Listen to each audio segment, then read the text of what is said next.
Em 1932, na pequena cidade de Hollowbrook, existia uma antiga mansão conhecida como a Casa das Sombras. Localizada no topo de uma colina isolada, era temida por todos, mas ninguém sabia ao certo o que acontecera ali. Os moradores sempre diziam que a casa estava amaldiçoada, mas as histórias nunca eram claras. Eles afirmavam que, à noite, era possível ouvir sussurros vindo das paredes, e que sombras inexplicáveis se moviam pelas janelas, como se a casa estivesse viva.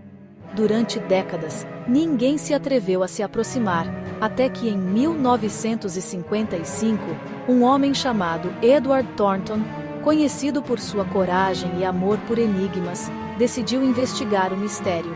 Ele chegou a Hollowbrook, alugou um quarto na hospedaria local e começou a fazer perguntas. Os moradores, temerosos, o advertiram para que não se aproximasse da mansão, mas Edward não os ouviu. Ele era determinado e acreditava que podia resolver o mistério. Na noite de sua chegada, ele subiu até a mansão.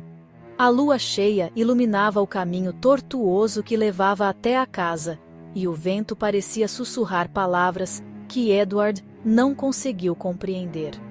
Quando ele chegou à porta da mansão, sentiu um calafrio percorrer sua espinha, mas não hesitou. Abriu a porta rangente e entrou. Dentro da casa, o ar estava pesado e a temperatura caiu drasticamente. O silêncio era absoluto, até que, ao fundo, ele ouviu um sussurro baixo, como uma voz distante. Seguiu o som até um grande salão, onde encontrou uma velha tapeçaria. Quando ele se aproximou para examiná-la, a luz de sua lanterna piscou, e foi nesse momento que ele viu. Uma sombra se movia sozinha, em direção a ele. Edward tentou correr, mas as portas da mansão se fecharam sozinhas, trancando-o dentro. Ele gritou por ajuda, mas ninguém ouviu. No dia seguinte, seu corpo foi encontrado na floresta próxima, com os olhos arregalados de terror e um sorriso estranho no rosto, como se tivesse visto algo que nunca deveria ser visto. O que realmente aconteceu naquela noite nunca foi esclarecido, mas dizem que, até hoje, quem se atreve a se aproximar da Casa das Sombras, ouve o sussurro de Edward, chamando por ajuda. E alguns afirmam que, se olhar pela janela certa, pode-se ver a sua sombra se movendo, ainda dentro da casa.